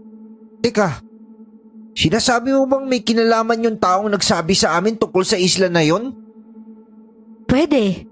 Subukan nyo nung pagtugmain yung mga nangyayari. Kung talagang sinasabi ng mga tao na delikado yung lugar na yon, at kaya siya matapang na pinuntahan yun at hindi man lang siya natakot. Pero kakilala namin siya eh. Mabuti siyang tao. Kaya nga 'di ba ang sabi ko sa inyo? Minsan ang kaibigan, traidor. Hoy, teka nga. Sino ba nagsabi sa inyo? Si Changkora yung nagsabi sa amin. Si Changkora? Parang ang hirap namang isipin na gagawin niya yun sa atin. Mabait kaya yun, masiyahin, tsaka nagpapautang pa nga kung walang-wala ka na. Ewan ko. Malay natin totoo pala talaga at nabiktima tayo. Mahirap isipin, oo. Pero paano kung totoo talaga? Ano ang nangyari? Bakit nag-iba yung lugar namin? Yung pinuno ng mga agaras, siya ang may kontrol sa lugar na to. At ang malakas na nilalang sa dagat, yung Bakunawa, siya rin ang may kontrol sa karagatan na sakop ng kapangyarihan niya. Malinaw na ang dalawang malakas na nilalang na yun ay nagkaisa. At hindi magandang balita yun. Yari na tayo nito. Yung mga aswang totoo pala talaga sila. Wala na ba kaming laban? Gusto rin namin iligtas yung mga sarili namin. Gusto na namin umuwi. Huwag kayong mag-alala. Gagawin natin ang lahat. Mahaba talaga ang gabi kapag gising ka. Tapos sasabayan pa ng takot. At buong gabi mo yun iindahin. Nakaupo lang kami noon na nakapalibot sa ginawa naming bonfire. Ang sabi ni Alana, takot ang mga aswang na agara sa dagat. Kaya kailangan malapit lang kami doon. Mahina rin daw kasi si Alana kapag malayo siya sa tubig alat. Kaya pala walang signal dito dahil nasa hindi nakikitang isla pala tayo. Posible palang mangyari yun? Kung inaantok na kayo, matulog na kayo. Sasamahan ko na lang si Alana sa pagbabantay. Ayoko matulog no. Baka mamaya bigla kayong mawala. Kaya natin to. Kailangan naabutan tayo ng umaga na buhay pa rin. Basta bukas, kahit anong mangyari, alis tayo. Kapag nasa bangka na tayo, huwag na tayong bumalik. Tuloy-tuloy lang. Malay nyo, di ba? Kaya lang siguro walang hanggan yung nakikita natin kasi yun yung pinapakita nila sa atin. Pero ang totoo pala nun, sa kabila nun, nandun pala yung lugar natin. Posible yan. Posible ba yun, Alana? Nasa inyo lang din naman ang isla na to. Malapit lang to sa inyo. Pero dahil pinaglalaroan kayo ng mga masasamang nilalang dito, kaya akala nyo malayo. Kung hindi kami bumalik kaninang hapon dito, malaki yung posibilidad na makakarating kami sa amin. Kaya nga ako nagpakita dahil bumalik kayo. Kung hindi kayo bumalik, makauwi kayong ligtas. Sayang talaga. Dapat pala hindi na lang tayo bumalik. Huwag yun ang sisihin ng mga sarili ninyo. Hindi kasalanan ng maging inosente. Hindi ko kayang manatiling gising ng isang buong gabi. Kaya nang pumatak sa palagay ko ay madaling araw na, inatake ako ng antok. Si Sofia noon ay nakatulog na. Si Mateo ay parang nakaupo lang din na tulog. Wala nang nag-uusap sa amin. At ang natira na lang na hindi naantok, si Alana. Tinapik ko sa balikat si Mateo at tumaas ang likod niya dahil sa gulat. Tara, tulog tayo. Mauna ka na. Magbabantay ako dito. Antok ka na eh. Halika na. Ikaw, Alana. Ayos lang ako. Matulog na kayo doon. Magbabantay ako rito. Nang pumasok kami ni Mateo sa loob ng bahay-bahaya na ginawa namin. Paghiga ko sa tabi ni Sofia at sa kabila naman siya. Parang isang pitik lang ang nangyari ay nawala na ang ulirat ko. At nang magising ako, dinig na dinig ko ang malakas na hilik ng kakambal ko. Yung paa niya sa katawan ko, parang dantayang unan niya ako. Naiinis ako sa ganon, kaya basta ko na lang yung tinulak at nagiba ng posisyon. Pero nagmulat ako ng mga mata nang makaamoy ako ng pagkain. Dahil doon ay bumangon ako at lumabas. Sofia? Uy, saan ka nakakuha ng isda? Binigay ni Alana to. Nasan si Alana? Hinahanap yung bangka nyo kasi nawawala. Ano? Nawala yung bangka? Kaya nga ang tanong, paano tayo makakaalis nito? Wala na kasi yung bangka sa kung saan natin yun iniwan. Ako yung unang nakakita dahil pinuntahan ko. Sinabi ko lang kay Alana. At yun, umalis siya para hanapin yun pagkatapos niyang ibigay sa akin tong 2 malalaking isda. Napasabunot ako sa sariling buhok sa balitang yon. Tumakbo ako at pinuntahan ang lugar kung nasaan ang bangka. Pero nang nakarating ako roon, wala na akong bangka na nakita.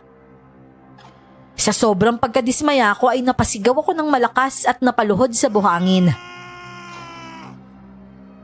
Hoy! Nasaan na yung bangka namin? Hoy, ibalik nyo! Diyos ko! Lola! Anong oras na hindi pa kami nakakauwi?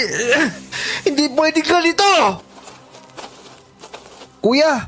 Ano? Nawala daw yung bangka natin? Wala na dito yung bangka. Wala na tayo masasakyan pa uwi. Ano ba naman yan? Si Alana, nakita mo ba? Hindi ko siya nakita. Naku, iniwan mo si Sofia doon? Oo, nabigla ako nang sabihin niya nawawala yung bangka natin eh. Kakagising ko lang, kaya tumakbo ko dito. Bakit mo naman siya iniwan mag-isa doon? Halika na! Tumakbo ko pabalik at nakahinga ko ng maluwag nang makita si Sofia na nag-iihaw pa rin ng isda. Napahinto lang ako at napatitig sa babae. Lumingon naman siya sa akin at sa reaksyon ng mukha niya. Parang pagod na siyang mag-isipa sa sitwasyon namin. Hanggang humihinga tayo at wala tayong galos, may pag-asa tayo. Kaya eto, luto na to. Ikain na lang natin yung problema. Kakainis. Doon kasi natin iniwan yung bangka natin eh. Tapos dito tayo natulog. Hindi tuloy natin napansin. Wag mo nang problemahin yun. Kasi yung kakaisip natin sa bangka na nawawala, nakakapanghina ng loob eh. Wala tayong ibang gagawin dito kundi yung lumaban. Di ka na dito. Anong oras kaya nawala yung bangka natin? Sana mahanap yun ni Alana. Wala kasi tayo masasakyan pa uwi eh. Hindi na tayo pwedeng maabutan dito na isang gabi pa. Sigurado ko si Lola nag-aalala na sa atin yun. Si Lola Minding ligtas yun kasi marami siyang kasama doon. Yung hindi ligtas sa ngayon, tayo. Oh, tol, kumain ka na. Kailangan natin to para mamaya. Gagawa tayo ng balsa. Basta, bahala na mamaya. O sige kuya, kung sa bagay marami saging dito, pwede din yun. Ano na naman yun? May gumagalaw sa tubig. Tsaka lumalangoy oh. Ayun oh. Ano yan? Sirena? Oh, tignan mo may buntot din siya oh. Sound effect ng tumakbo. Si Alana yata yan. Uy, teka lang, gusto ko makita. Tumakbo rin si Sofia. At kinuha ko lang ang naluto na niyang huling isda na nakasalang sa baga. At saka tumakbo rin ako doon. Nakadungaw kami sa tubig habang nasa ibabaw kami ng malaking bato. Hindi nagtagal. May ulo ng babaeng lumabas sa tubig at tumingala sa amin. Si Alana nga! May buntot nga siya oh! Ang galing oh! Ang ganda ng buntot mo, Alana! Kumikintab sa ilalim ng tubig! Nakita ko na yung bangka nyo. Pero sira-sira na. Ha? Nasaan na yun? Binalik ko kung saan nyo iniwan. Pero may mga butas na yun.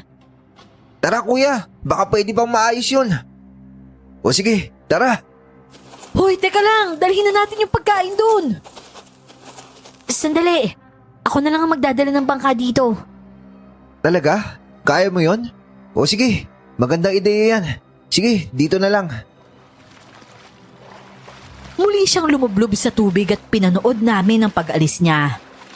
Napangiti naman ako kasi noon lang ako nakakita ng tulad niyang masasabi ko talagang sirena. At nang bumalik siya, tulak-tulak niya ang bangka namin pero lublob ito sa tubig. Tinulungan na lang namin siya ng makalapit at hinila namin yon papunta sa buhangin. Sa pagkakataong yun naman, bumalik si Alana sa tubig. Siguro'y may ilang sandali lang ang lumipas. Lumabas siya sa kabila at meron na din siyang suot na damit ni Mateo at palda naman ni Sofia. Naku, wala na ito. Lubog ito kapag binalaot. Tignan nyo oh, butas na yung ilalim niya. Parang gawa sa kuko yung butas, no? Nasa tubig naman to, hindi ba? Akala ko ba takot sila sa tubig alat? Sa madaling salita, aswang sa dagat ang may gawa niyan. Yung lahi mo? Kahit saang lugar naman may masama at may mabuti. Aswang sa dagat pero hindi kami yun. Kung ganun, mas may dahilan tayo para wag sumuko. Ayusin natin to. Pero kailangan natin ng mga puno ng saging. Pagkatapos natin kumain, magtulong-tulong na tayo. O sige, tara, kain muna tayo.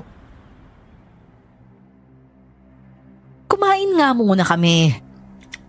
Pero habang kumakain, bawat isa sa amin ay talagang matamlay. Sino naman kasi ang hindi mananamlay sa ganong sitwasyon? Wala pa sa kasiguraduhan ng kaligtasan namin doon. At anumang oras, pwede kaming patayin ng kung anumang mga halimaw ang nakatira doon. Pagkatapos kumain ay agad kaming kumilos. Tinakpan namin ang butas ng bangka gamit ang balat ng puno ng saging. Pinagdikit-dikit namin yon. Pero napansin ni Mateo na sira din pala pati ang motor. Kung sira, ganun pa rin naman eh. Lulutang pa rin nito. Tsaka ang importante, may masasakyan tayo. Wala na rin gatong. Natapon na ang lahat. Sinadya talaga ito, grabe. Kailangan natin ng maraming puno ng saging. Sandali lang, may mga tao. Ha? Saan? Pero agad siyang umalerto nang lumingon kami. At nakita namin ang mga tao na malalaki ang pangangatawan. 2 lalaki, 1 ginang at matapang na sinalubong sila ni Alana. Pero kami naman, kahit may ideya na at napag-usapan na, nagulat pa rin nang makita si Tiangcora. Hala, si Tiangcora to ah. Balita ko ay nangingialam ka daw dito, Alana. Gusto mo ba ng gulo? Anong sinasabi mo, Tiang? Tiangcora? Ano to? Para saan to? Total naman at nandito na kayo, magpapakatotoo na tayo. Hindi ko sinabi sa inyo tungkol sa isla para lang tulungan kayong kumita. Alam naman natin na uhaw kayo sa pera, kaya ginamit ko ang pagkauhaw nyong yon para mapunta kayo rito. Hayop ka. Sama pala talaga ng ugali mo, Tiangcora. Sadyang hindi lang ako tao, Miguel. Ano? Anong ibig mo sabihin? Aswang ka? Oo, at nangangain ako ng tao. Sira ulo ka. Tinuring ka namin kaibigan, Tiangcora. Ang problema, hindi kaibigan ang kailangan ko, kundi pagkain. Ano ka, Tiang? Aswang sa lupa o aswang sa dagat? Siguro sa dagat dahil nakakahawa ka ng tubig alat. Aswang siya sa lupa. Isa sa mababang uri ng agaras, kaya meron siyang katawang tao. At sa madaling salita, naging aswang siya dahil sa yanggaw. Kaya nakakahawak din siya ng tubig alat kapag nasa taong anyo siya. Pabayaan mo na kami, Tiangcora. Nandito na kayo, bakit ko naman kayo hahayaang makauwi? Alam mong hindi mo sila makukuha, hindi ba? Pero kaya kitang isumbong sa halimaw ng dagat. Alam mo yan. At hindi kami uurong. Lalo na si Amang, alam mo yan. Ano bang meron sa mga taong yan? Mga tao lang sila at iba sila sa'yo. Yung mga kauri nila, kapag nahuli ka pagkakakitaan ka, Alana. Yun ay kung magpapahuli ako. At magkaiba yun, Cora. At kapag tinulungan mo silang makatakas dito, magsusumbong sila. Huwag mong maliitin ang kung anong kaya kong gawin. Magsusumbong sila? O sige, gawin nila. Pero mahirap akong hanapin at alam nila yon. At bakit kami magsusumbong kung kaibigan namin siya? At maaaring sa atin dito, ikaw yung mas nakakakilala sa amin kaysa sa pagkakakilala namin sa iyo. Mas kabisado mo kami at alam mo kung ano kami. Mas ikaw ang isusumbong namin lalo na't alam namin kung ano ka. Ang mabuti pa umalis na kayo dito bago pa maubos ang pasensya ko. Hindi na pumatol noon si Tiangcora. Hindi rin namilit ang dalawa niyang kasama. Isa yun sa bagay na pinagtataka namin. Isang banta lang ni Alana. Natakot sila agad. Pagkaalis nila ay nagpatuloy kami sa pagtatrabaho. Pinag-uusapan pa rin namin si Tiangcora na kahit sino sa amin, hirap talagang maniwala na ganun siya. Paano kaya siya napunta dito, no? Sa tingin nyo, may bangka sila? Malamang, kunin kaya natin?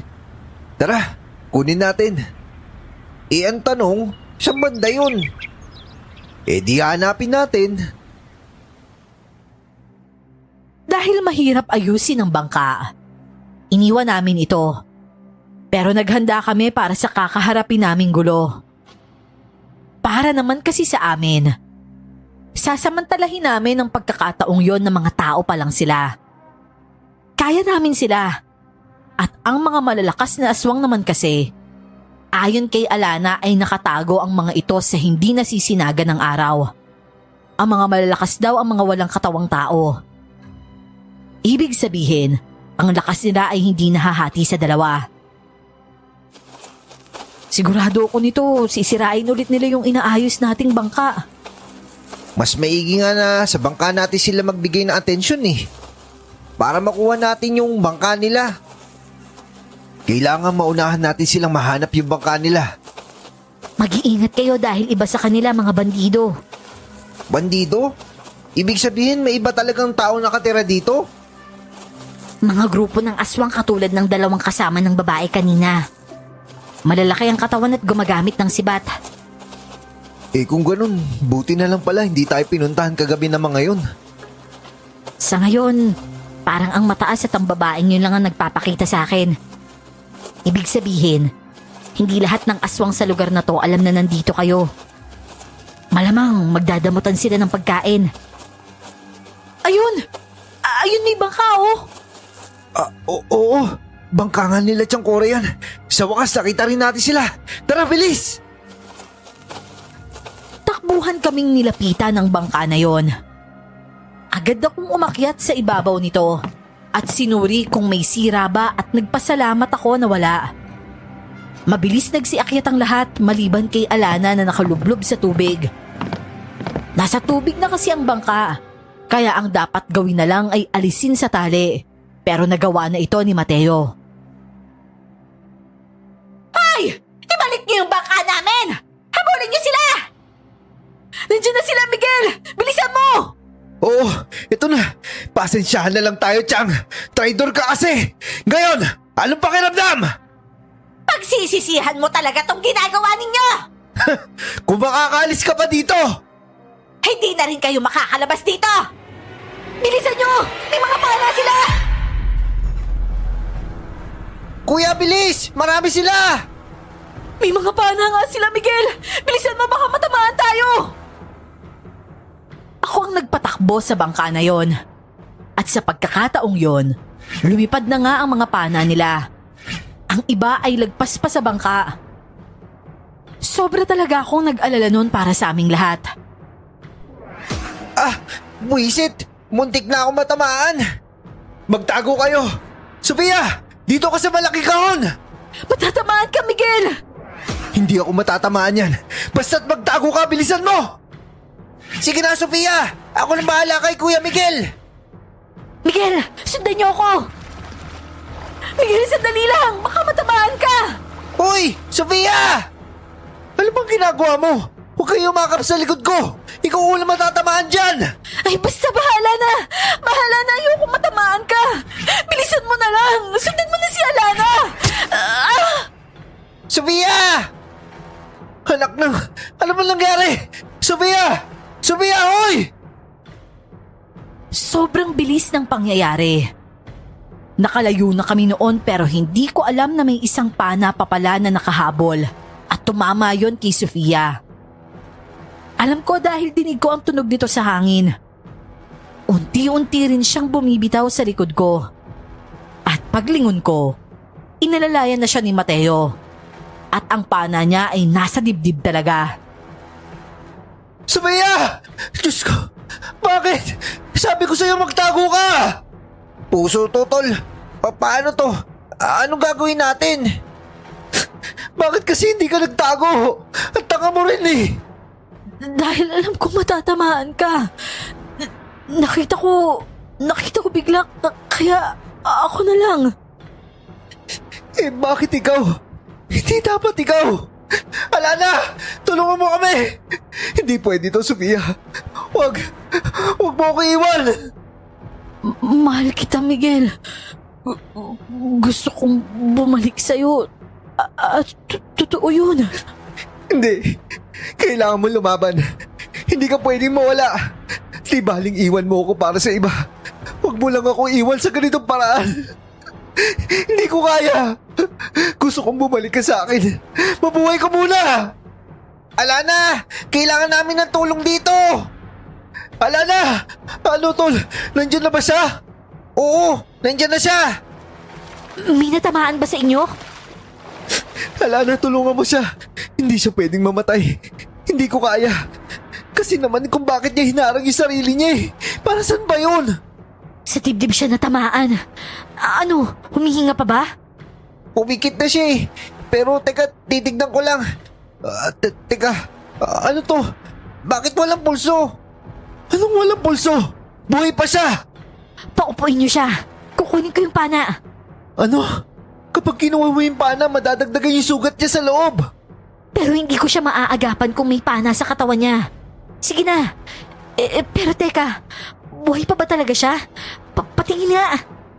Hindi na siya humihinga. Anong hindi humihinga? Sofia! Sofia, sumagot ka! Kahit simpleng tugon lang naman oh. Sumagot ka naman! Miguel, wala na siya. Hindi totoo yan. Diyos ko, hindi ko to kaya. Bakit ba ito nangyari? Ano ba ang kasalanan ko? Karma ko ba to? Alana, makapangyarihan ka, alam ko. Wala na ba ibang paraan para mabuhay siya? Hindi dapat to dinadanas ni Sofia. Maraming siyang pagkakamali na ginawa. Pero hindi siya dapat mamatay sa ganitong paraan. Maawa ka, Alana. Iligtas mo siya. Ayokong mamatay siya ng dahil lang sa akin. Kahit ano ibibigay ko, Alana. Basta't ibalik mo siya. Alam ko kaya mo yun. Kaya gawin mo na. May paraan nga, Miguel. Ayokong magsinungaling tungkol dito. Pero hindi din biro ang kapalit nito. Kailangan mo kasing magsakripisyo. Kahit anong sakripisyo gagawin ko, ibibigay ko. Pero ano bang sakripisyo? Kahit mahirap pa yan, sige lang. Mas importante sa akin ang buhay ni Sofia. Huminga ng malalim si Alana. Nakita ko ang awa niya sa akin na punong-puno ng luha ang muka. Yung titig niya ay tumagal pa na parang nag-iisip ng sasabihin. Ako naman, naghintay at paulit-ulit na nagmamakaawa. O sige, sumunod kayo sa akin. Tumalon siya sa dagat noon. Si Mateo ang kumilos para sundan ang langoy ni Alana. Ako naman, yakap lang si Sofia habang umiiyak. Sa pagkakataong yon, yung tipong sinakripisyo niya ang sarili niya para sa akin na hindi man lang nag-isip. Yung tipong basta-basta na lang. Naintindihan ko kung ano talaga ang kailangan niya sa akin. Kung bakit gusto niyang bumalik sa akin. Hindi ako makapaniwala tol sa ginawa niya. Akalain mo kaya niya yun? Sa inyong dalawa, ikaw yung inaasahan kong magsasakripisyo para sa kanya. Kasi ganun yung ginawa mo noon eh. Di baling wala ka na, basta't maibigay mo lang yung gusto niya. Tapos sa akin, yung binigay niya, buhay niya. Ang sakit eh. Hindi ko talaga kaya, tol. Alam mo, hindi naman mawawala yung pagmamahal ko sa kanya eh. Ang totoo nga niyan, naghihintay talaga ako na makawala siya dun sa isa. Para naman nakakapanghinayang. Nakakasisi kasi. Gusto niyang bumalik sa akin eh. Pero sinabi ko na hindi. Kahit naman ang totoo gusto ko talaga. Kaya nga hirap-hirap. Pinigla naman niya ako ng ganito. Sana naman may magawang paraan si Alana para sa kanya. Magdasal na lang tayo. Parang binalik lang kami ni Alana sa isla pero sa ibang parte. Umikot kasi kami at nakita namin ang mga bandidong nagkalat sa ibang bahagi nito. Sa laki ng isla, mukhang wala sila kung saan kami pupunta. Itinali lang namin ng bangka at saka bumaba. Ako na ang nagbuhat kay Sofia na nasa katawan pa rin niya ang pana. Hindi kasi ito nabunot kanina. At sa lugar na yon, nakita namin ang naggagandahang babae. Pero may mga pangit ring nilalang at dinala pa kami ni Alana sa malaking kuweba. Sa parte na yon ay may umaagos na tubig tabang at naghahalo ito sa tubig alat. Anong lugar ito? Kakausapin natin si Amang. Ha? Sino Amang? Isa sa pinakamakapangyarihan sa amin. Kaya niyang gawin ang gusto mo pero hindi ganon kadali. Dahil may kapalit. Anong kapalit naman yun? Hali kayo. Sumunod kayo sa akin. Pumasok pa kami sa pinakaloob. May mga bato sa paligid na masasabi kong glow in the dark. Nagsilbi itong liwanag kahit papano doon. Hindi ko alam kung bato yon tulad ng brilyante. Pero puro yon. Katulad sa mga batong bihira lang ding makita. Pagkarating namin sa loob, wala akong makitang kahit ano, pero may naririnig akong paghinga. Magandang araw po, Amang. Alana, bakit may dala kang panauhin? Kailangan po nila ng tulong. Sila yung mga taong naisaktan ng mga agaras. Nakawala na sila sa kanila pero may isang nasaktan at hindi ho siya maaring mamatay. Magandang araw po, Amang. Kailangan ho namin ng tulong mo. Sana mailigtas mo po yung kasama namin. Mahina ang pandinig ko sa tibok ng puso niya. Ano mang oras, pwede na siyang pumanaw. Ibig sabihin po, hindi pa siya tuluyang patay. Lumalaban pa po siya. Pwede niyo po ba siyang tulungan? Walang imposible sa aking pagtulong. Basta tanda ka sa magiging kapalit. Kahit ano ho, gagawin ko po yun. Buhay ko ang niligtas ng babaeng ito. Kung yun kaya niya isakripisyo para sa akin. Gagawin ko rin po ang lahat para maibalik yun sa kanya. Gusto ko pa po siya makasama. Kung ganon, kunin niyo ang babae at dalhin niyo siya sa akin. Agad na nagsikilos ang mga nilalang sa loob. Kinuha nila si Sofia sa akin. Hindi naman ako nag-atubiling ibigay siya sa mga ito. Tapos pinalabas muna kami at naiwan si Alana sa loob para daw sa dapat gawin. Kami naman ay sa labas lang at nakitaan namin ng lungkot ang iba. At hindi ko alam kung bakit sinasabi pa nilang tinutukoy nila si Alana. Hindi nagtagal, pinatawag kami ni Amang. Pumasok naman kami ng kakambal ko. Kumakapit pa raw yung puso niya. Tsaka may tibok pa. Akala ko wala na talaga Ibig sabihin nun, lumalaban siya. Dahil alam niyang ayoko siyang mawala. Pero kuya, inaalala ko lang. May kapalit yun Baka mabigat. Handa ka ba talaga? Noong nagsakripisyo siya ng buhay niya para sa akin, palagay mo handa ba siya? Paalala ko lang sa'yo, Miguel. Ang kapalit nito hindi madali. Kagaya nga ng sinabi ko, handa ako, Alana. Ang ganitong kalagayan ng tao, hindi ganong kadaling agapan. Ngunit nadala niyo siya rito na meron pang buhay. Ang kapalit nito ay hindi ganong kabigat. Ang kailangan ko lamang upang mapahintulutan ng diwata ng karagatan na pakiusap ko ay isang bagay na mahalaga para sa'yo. Hindi pwedeng galing sa iba, kundi galing lamang sa'yo. Ang tinutukoy kong magbibigay ng sakripisyo ay ang pinaka-importante sa inyong tatlo sa babaeng ito. Ako ho yun. Ano hong gusto niya ibigay ko? Ang pinakamahalagang bagay sa'yo. Sa pagkakataong yun, bangka lang ho ang meron kami. Ngunit hindi yun sa'yo. Maaaring magbigay ka kahit isang parte ng katawan mo. Ho? Ano hong ibig niyo sabihin? Kung nais mo magbigay na isang mata, pwede rin naman. Kung daliri ay pwede rin. Kahit ano bang galing sa'yo na maaaring natin magamit bilang alay para mapigilan siya mahulog sa napipintong kamatayan. Ang hirap naman yan, tol. Hindi ka pwede magsakripisyo, alam mo yun, di ba? Pero kailangan ko tong gawin. Pero anong ibibigay mo? Gusto ko pang makasama na matagal si Sofia. Kaya magbibigay ako. Pero ano nga, tol? Ang hirap naman eh. Kapatid kita kaya hindi ko alam kung kaya ko. Paalala lang ha. Anumang oras ay pwede na siyang bumigay. Kaya mo ba talaga, Miguel? Oo, kaya ko yun. Eh kung ganun, ano ang ibibigay mo? Daliri ko ho. Tol, tika lang. Kailangan ko tong gawin, Matt. Kung ganon, kailangan na natin tong gawin ngayon na mismo. Kabado ako, oo. Siyempre, sino namang taong hindi takot maputulan ng daliri? May lumapit agad sa akin ng mga lalaki rin.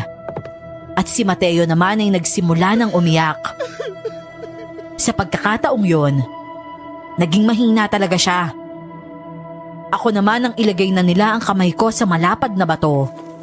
Alam kong bato yon dahil nararamdaman ko. Nahihila ko pa ito dahil sa takot. Rumaragasa rin ang luha ko noon at iniisip na lang na ginagawa ko yon para kay Sofia.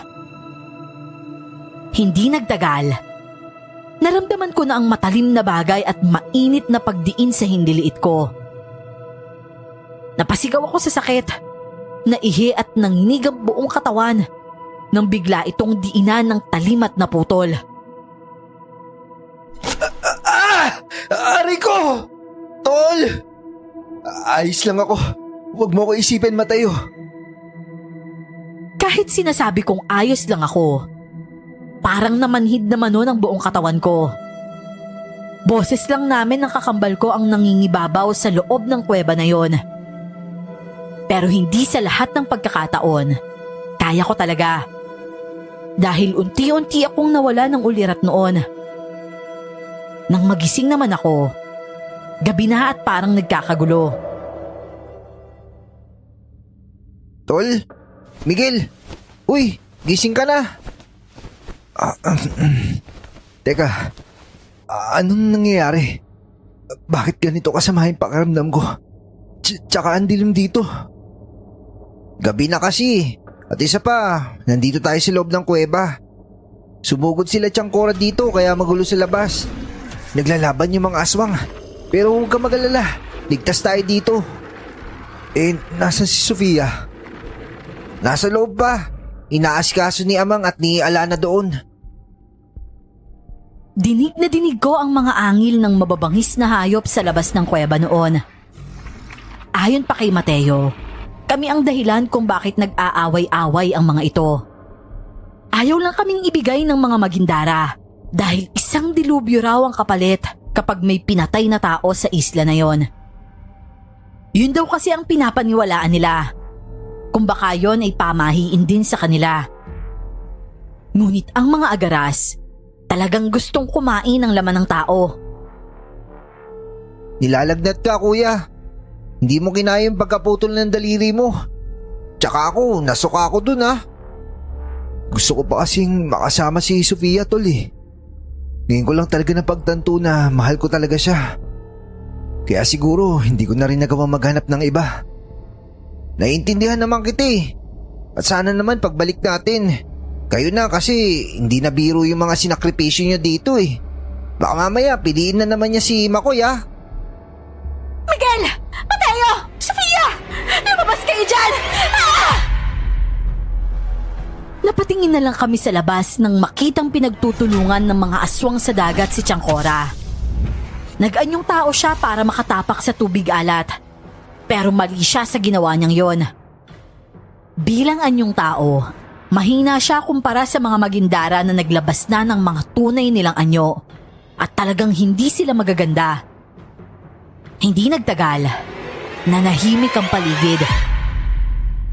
May mga aswang na lumayo rin dahil hirap sila sa teritoryo ng mga magindara.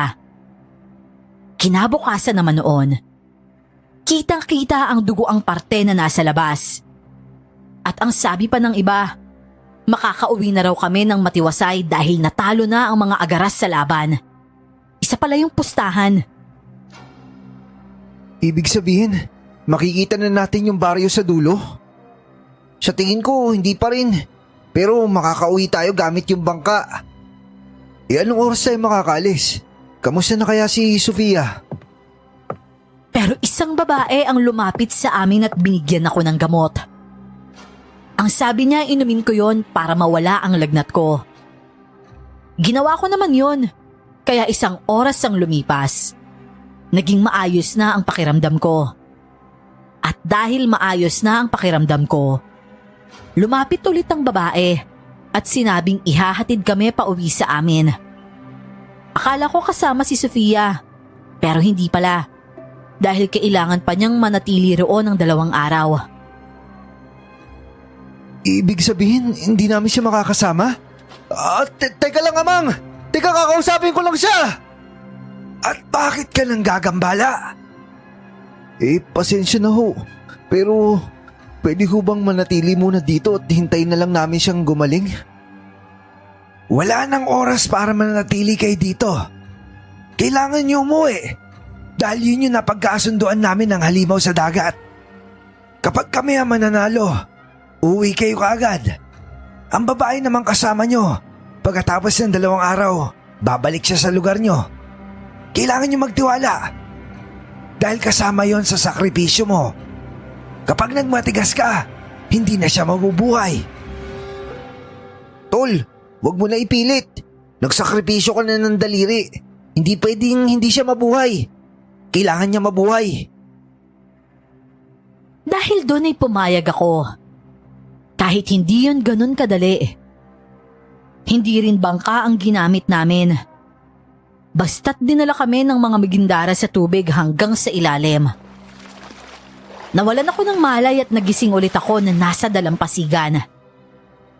Maraming tao na ang naririnig at ang ilan sa mga ito ay kakilala ko. Napansin nila ang putol na daliri ko sa kamay. At hindi nagtagal, narinig ko ang boses ng lola ko. Diyos ko, mga apo ko yan! Miguel! Mateo! Mga apo ko, saan ba kayo nanggaling? Mateo, apo ko! Ano bang nangyari sa inyo? Pinag-alala niyo ako. Miguel! Miguel, apo! Ayos ka lang ba? Ay, Diyos ko po, ano to? Ano nangyari sa kamay mo? Bakit putol ang daliri mo? Ano nangyari? Bumangon ako noon at yumakap na lang sa kanya imbis na sagutin ang mga tanong niya. Ganon din ang ginawa ni Mateo na hindi rin pala napalayo sa kinaroroonan ko. Maraming tanong ang mga tao sa amin noon at nagpanggap na lang kami na walang naalala. Nakakapagod kasing magpaliwanag. Lalo na kung pagod ang buong katawan mo. Dinala kami nun sa ospital at may 3 araw kaming nanatili roon. Nang makauwi kami sa bahay, balita rin noon ang pagbabalik ni Sofia. Kuya, nakabalik na nga siya. Pero dinala siya sa ospital. Salamat sa Diyos kung ganun. Salamat talaga. Kaso tol, si Makoy yung nagbabantay sa kanya doon. Di bali na. Ang importante, buhay siya. Hindi ko akalain na isasakripisyo mo ang daliri mo dahil lang sa pagmamahal. Manang-mana ka talaga sa lolo mo, apo. Sinalo niya kasi yung pana para sa akin, Lay. Kung di niya nagawa yun, ako naman yung patay. Sa likod ko kasi tatama yun eh. At nagpapasalamat ako sa kanya. Pero oo, nalulungkot din ako kung halimbawang walang nangyaring himala dahil mamamatay talaga siya. Ngayon ay alam nyo na ang sikreto ng isla na pinagbabawal doon sa dulo. Kaya wag nyo nang uulitin ha. Dito lang kayo banda mangisda at pakiusap dahil para akong aatakihin sa puso nung hindi kayo nakauwi. Ang daming naghahanap sa inyo. Pero kahit isa sa kanila ay hindi kayo makita. Naikwento kasi namin sa lola namin ang buong katotohanan at hindi siya nagdalawang isip na maniwala. Totoo pala talaga na may mga agaras. At sabi pa ng lola ko, ang isla na yun talaga, malapit lang sa amin. Malapit lang din ito sa isla na makikita sa dulo. 1 linggo pa ang nakalipas noon at nagkakaroon na ng tuyo at makapal na langib ang putol kong daliri. Hindi na din ito masyadong namamaga, pero iba na ang pakiramdam kapag putol na. Lumabas ako at tinadtad ulit ako ng tanong. Walang nakakaalam maliban sa amin kung bakit naputol ang daliri ko. Tol, kanina ka pa hinahanap ni Lola. Nandito ka lang pala naglalakad-lakad. Nakalabas na ng ospital si Sofia. Gusto ko sana siya makita. Eh di puntahan natin. Tara. Tsaka, ayun oh. Ayun pala siya oh. Eh kaso may kasama oh. Ay nako, nakakainis naman. Eh ayos naman pala siya. Okay na ako. Masaya akong makita siya noon na naglalakad kahit na nilapitan siya ni Makoy. May binigay na bulaklak ang lalaki sa kanya. At para sa akin, medyo masakit yon. Pero sa hindi inaasahan, napatingin siya sa akin. Umiwas naman ako ng tingin at inaya si Mateo. Tara na, gusto ko na umuwi. Uuwi ka? Eh, binalik niya yung bulaklak kay Makoy eh. Uuwi ka pa? Tignan mo oh. Ano? Binalik niya kay Makoy yung bulaklak? At ayan oh, paparating na siya oh. Miguel! Sana all, binipili! Sofia! Miguel, akala ko talaga huli na yon. Aray ko, ang higpit naman ng yakap mo. Eh, namiss kasi kita eh. Salamat, Sofia. Salamat at buhay ka. Masaya ako sobra. Totoo ba? Sinakripisyo mo yung daliri mo para sa akin? Bakit? Patingin nga ako. Maliit na bagay lang to, Sofia. Maliit na sakripisyo. Samantalang ikaw, buhay mo kaya mong ipalit para sa akin. Huwag mo na ulitin yun ha. Kasi pakiramdam ko, ikakamatay ko rin yun eh. Kung alam mo lang kung paano ako nagmakaawa kay Alana, na isalba ka lang. Doon ko talaga napagdanto na mahirap pala. Hindi pala kita kaya mawala sa buhay ko. Ako rin, Miguel. Di bali nang ako yung mamatay, wag lang ikaw. Ang corny ko, no? Oo, corny pero ginawa naman, di ba? Tsaka hindi na yung corny dahil ginawa mo na. Napatunayan mo na na mahal mo ko. Iyo nga pala, ano sabi sa'yo ni Alana? Hindi naman namin siya nakausap pag alis namin kasi kasama mo siya sa loob. Gusto sana namin magpasalamat sa kanya. Ang sabi kasi ni Amang, kaya raw kinuha ang isang daliri mo. Dahil ang totoo niyan, patunay lang na handa mong isakripisyo kahit ano para sa akin. Para hindi naman lugi si Alana na ipalit yung buhay niya sa akin. Ano? Pinalit yung alin? Eh hindi ko nga maintindihan yung ginawa nila bakit ako nabuhay. Pero ang sabi ni Amang, sinakripisyo ni Alana yung buhay niya para sa akin. Inalay niya yung sarili niya, ganun. Pero hindi naman ako sigurado kung patay na talaga siya. Kasi ang sabi ni Amang, may tibok pa raw nun yung puso ko. Ibig sabihin nun, parang nagkapalit kami ng haba ng buhay ni Alana. Kasi si Alana, pwede niyang malabanan ng ganun kaiksing paghinga. Ako hindi, kasi tao lang ako. Eh, ibig sabihin mabubuhay pa siya. Grabe naman yung proseso nila. Masyadong mahiwaga. Eh, salamat talaga kay Alana. Simula sa umpisa, napakabuti niya talagang kaibigan. Pero hindi ko inaasahan na magsasakripisyo siya. Buhay niya yun ah. Ako nga rin namangha eh. Napakabuti niya talaga. Payakap nga ulit ako, Miguel. Baka kasi mamaya mamatay ako ulit tapos hindi ko na magagawa to. Hindi pwede, no? Mawawalan na ng saysay yung pagputol ng daliri ko. Kung paano ko pinaglaban ang buhay ni Sofia, ganun ko rin pinaglaban ang pagmamahal ko sa kanya. Hindi ko na siya hinayaang mapunta pa sa iba. At isa pa, yung relasyon naming yon, hindi na kayang isantabi pa. Dahil hindi biro ang mga sakripisyo na naibigay namin sa isa't isa. Pagkalipas ng 5 buwan noon, nagkaroon na ulit kami ng bangka. Muli naman naming nakita si Alana. Binigyan niya kami ng maraming huli noon. Pero sa pagkakataong yon, hindi na araw-araw nasa dagat kami. Kasi pinasok namin noon ang pag-aaral na may schedule na MWF. Sa huli ay si Sofia rin ang napangasawa ko. Ilang taon ko siyang karelasyon bago kami kinasal. Napaka-solid ng relasyon namin noon dahil sa nangyari. At ang kakambal ko namang si Mateo, may sarili na ring pamilya.